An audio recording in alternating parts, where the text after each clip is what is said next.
السلام عليكم أصحابتي soo dhawaada sheekada ninkan weeraray jimcihii la soo dhaafay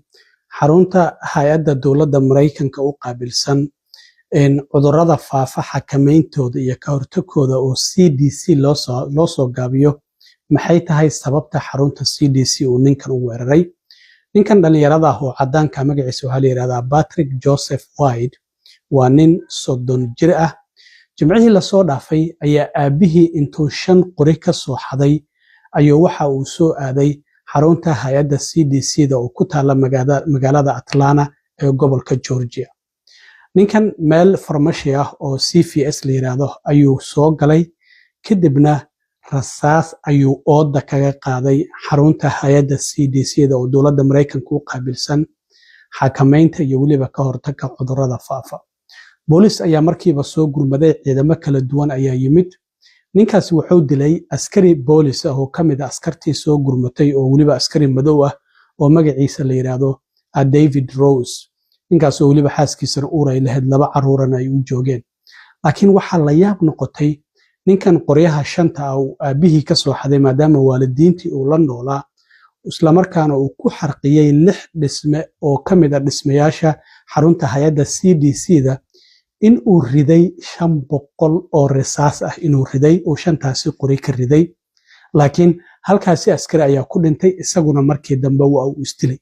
haddaba maxay tahay marka ninkan sababta hay'adda CDC-da uu bartilmaameedsanay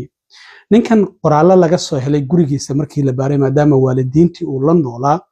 ayaa waxay muujinayaan ninkan inuu si aad ah uga careysnaa talaalka cudurka coronavirus-ka uu sheegay in uu depression uu ku abuuray isla markaana uu ka dhigay suicidal qof ku fikiraya inuu isdilo marka talaalka cudurka coronavirus-ka ayaa ninkan uu ka soo horjeeday ama cudurkii coronavirus-ka ee intii u dhaxaysay sanadihii 2020 ilaa horaantii 2023 wadankan Mareykanka iyo guud ahaanba caalamka ka jiray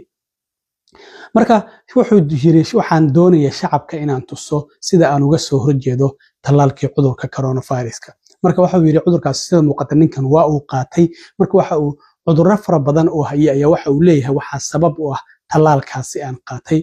ninka hadda wasaaradda caafimaadka dowladda federaalka in Trump uu magacaabay oo la yiraahdo Robert F Kennedy waa nin isagu anti-vaccine ah oo talaalka ka soo horjeeday talaalka coronavirus-ka xitaa uu kamid yahay talaalo fara badan ay kamid yihiin waa nin ka soo horjeeday sidaas ay tahay maadaama ololihii doorashada oo madaxtinimada uu ka haray Trump oo taageeray Trump waxa uu ballan qaaday in dowladdiisa uu ku dari doono wasiirka caafimaadka ayuu ka dhigay marka